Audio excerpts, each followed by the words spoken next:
be? What it do? It's your host, Dave, with the Dave and Blue Show. Tell your mama, your cousin, and your bro to like, share, and subscribe to the Dave and Blue Show. We back at it again. Yeah, we lit. You know what it is. Week 4, University of Michigan football. I'm going to give my major keys because you know what it is. It's Friday. So we're doing our major keys. Let's go. Last week we had Central Michigan, obviously a much weaker opponent than Nebraska is going to be. And we took care of business in a much, much more impactful and profound and really dominating way than I thought we were going to. So I'll take it.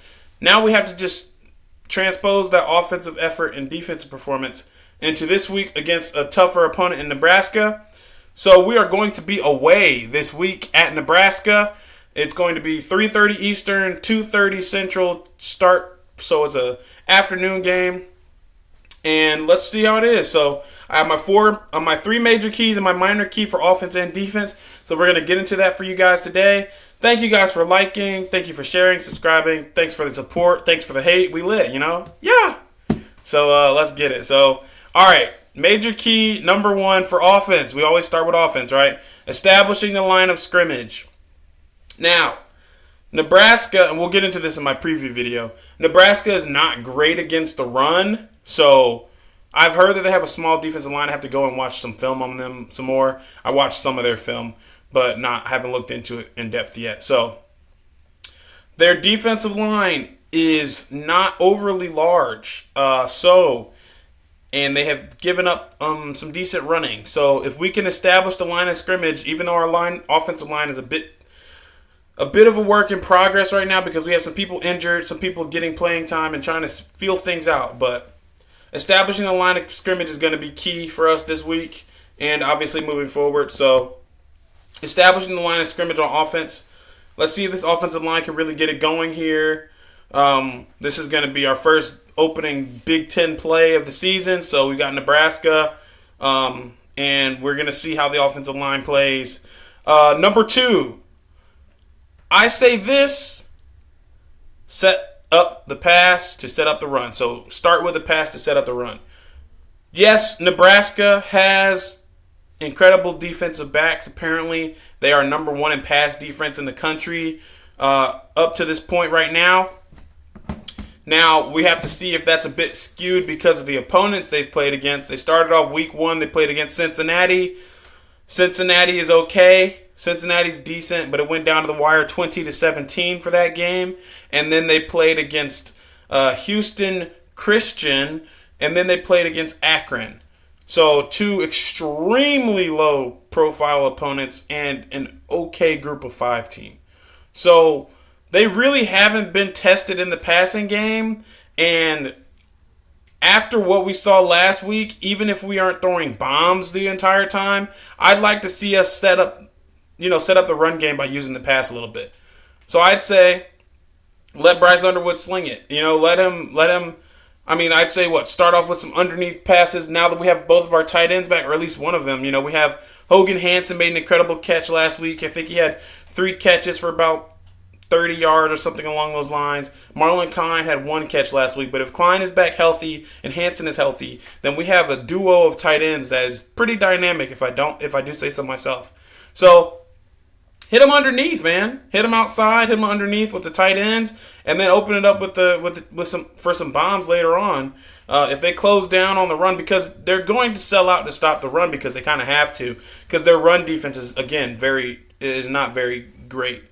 And, they're going to have to contend with our rushing attack. So, I'd say start off with the play action. Start off with play action because teams are going to expect us to run anyway.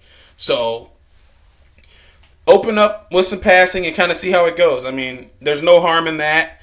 Don't start off going bombs away unless you feel like you have those matchups. But I've heard, Nebraska's defensive backs are legit. So we'll see. But test them a little bit. You might as well. They're not going to expect passing from Michigan anyway. You might as well go ahead and test them. We've got the quarterback to do it. And I think, McCulley and Samaj Morgan, they can get it done. So why not test these guys? Give them a little something to think about at least. So start with the pass to open up the run. That's our key number 2. Key number 3 is open and free play calling. Let's see if what we saw last week is going to be a staple. If an open and unique and balanced playbook and play calling system is actually what we're going to see from Michigan this year. Open up the play calling, keep it open, keep it fresh, keep it unique. Let Chip Lindsey do his thing, Let Chip Lindsey draw up some plays, that type of thing. Please don't go back to that screen, run, one play action pass deep that we saw in Oklahoma. I cannot stress enough how horrible that game plan was, but that's neither here nor there. That's in the past. That just was a very big stain on our record. But the good thing is Oklahoma does seem to be pretty good. So, but still, it's a loss is a loss. So let's just hope Oklahoma just keeps winning, though, and Mateer hopefully wins the Heisman or at least ends in the top 3 for the finalists. So let's keep that playbook open. Keep it wide open. Keep cooking. Let Chip Lindsey continue to scheme up and strategize on the offensive end and don't limit him. Now, we will probably see much more running. Well, we will see much more running this week, I'm assuming, because Nebraska's run defense isn't great, and we have good running backs and good blockers. So let's see if the offensive line can establish that line of scrimmage and get the running game going. If we can run the ball successfully against Nebraska, which, quite frankly, we've been able to run the ball on most opponents this year. Granted, against Oklahoma, those numbers might be inflated because of one run that Justice Haynes had, the 75-yard touchdown run. But regardless, Justice Haynes is averaging about 100-plus yards every game, which is good. So if he can average 100 yards throughout 12 games, that's 1,200 yards. That's solid. We'll take it. So, yeah, so let's keep the play calling open. That means using the receivers, running backs, tight ends, Bryce Underwood, everybody. My fourth and final key, my minor key for the day, for us, for this weekend is receivers, again, no drops and clean up on penalties. Specifically, we need to work on catching. We need to work on receiving. Please, guys, we can't drop open passes out here. So, yeah, that's pretty much it for offense. Establish the line of scrimmage. Use the pass to open up the run because they're going to be selling out to stop the run. And freeing up the offense, and then, for the receivers, just try and limit drops and no penalties. So that's what we've been working with. That's what we're going to be working with going into this game. And we'll go on now to the defensive keys. So, number 1, interior defensive line needs to create pressure on Raiola, with a caveat being, if we can get Jayshon Barham on the edge again, if they decide to move him down to edge and bring in Cole Sullivan or Jimmy Rolder at the linebacker on a few different possessions or packages this game, I'm cool with that.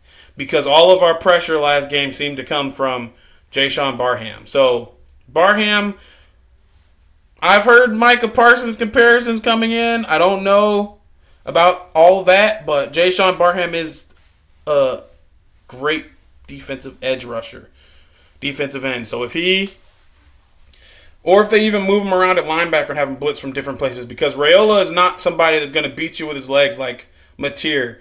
Mateer is a dual threat mobile quarterback, as we all know and we've all seen. Raiola's going to stand back there in the pocket and launch it or throw it intermediate. So he takes what the defense gives him, and he is apparently leading the country in a few passing metrics. So, we're in for a battle, but I think that if we can get some pressure from the interior defensive line, with a caveat being help from the edge, then I think we'll be all right. Corners. We don't know if Zeke Berry's going to be good to play tomorrow, I should say. We don't know. Jair Hill should be good. So it's going to be either, I don't know who cornerback 2 is going to be, either Jaden Sanders or Shamari Earls or someone. But we saw some good play from the corners last week. Shout out Elijah Dotson, Belleville's very own. He's a Detroit kid. He got an interception. But we have good defensive backs. I said before a few weeks ago that I wasn't worried about our defensive backfield, and I'm still not. because they've been showing up. Because if the defensive backs were such a worry, when we played against Oklahoma, I feel like Mateer could have toasted them if he was actually looking to pass, or if they were really struggling that much against the receivers. Because Jaden Sanders was out there apparently for like 30 or 40 snaps in that game against Oklahoma, and he did not get burnt or anything like that. So we'll see how that goes. But as far as the defense goes, corners don't fall for double moves. And then our third key is going to be creating turnovers. Let's see if we can rattle Dylan Raiola and force him into some bad throws. Let's see if we can get back there on their run plays and stuff them. Let's see if we can force a fumble here or there, or come up with some interceptions. Let's wreak havoc and get some turnovers here. We have to. That might be what the game comes down to, is whoever turns it over the most, and it'll shut down their crowd a little bit too. Because Lincoln, Nebraska is one of the most loyal fan bases in college football. They have consecutive sellouts now. I'm pretty sure for like the last 30 years or something crazy like that. Something like that. They're sold out every week. So home games, of course. But let's go. For the first time, I think in forever, Michigan's actually projected to win a game.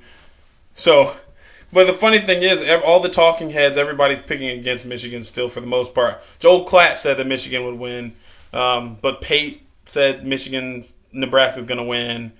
A few other people chose Nebraska to win. It's just, I think it's just honestly a popular thing. Just, hey, let's just, Michigan they're just going to lose every game, apparently. That's just what it's going to be. That's what all these talking heads think, but that's the national media, so they really don't know. So we're not worried about that, but it just bothers me a little bit. I could go on a rant for that, but I'm not going to.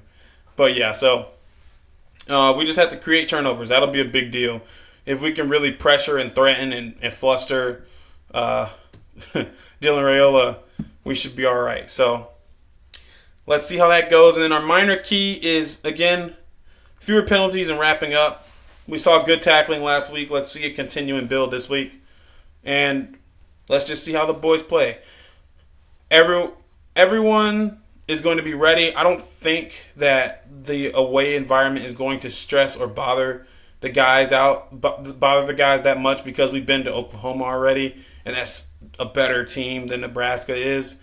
So you couple that with going against a great defensive coordinator and also their crowd, and I think that our defense and our offense are going to be ready. It's obviously easier for the defense because it's quieter, but for the offense, well, for one, Bryce didn't seem rattled at all during Oklahoma anyway. He really, at least visibly, if he's rattled, you can't tell, because he's smiling and jumping around and dancing and ready to go. So you can't really tell if he's ever rattled. So yeah, we'll see. Those are my major keys for the day. Three major keys on offense, one minor key, 3 major keys on defense, and 1 minor key. And I was thinking about this too for last week. I think I will give my player MVP Dave's game ball to offensively Bryce Underwood last week, and then defensively Jayshon Barham. So those are my 2 Dave's game ball MVPs, and we'll be doing that going forward. And we'll see, this week who the MVP is going to be for offense and defense. But yeah, that'll be all for tonight. It's Friday. Have a good one. Tell your mama, your cousin, and your bro to like, share, and subscribe to the Dave and Blue Show. Thank you. Listen up. Go Blue. We lit. Yeah. Let's get it.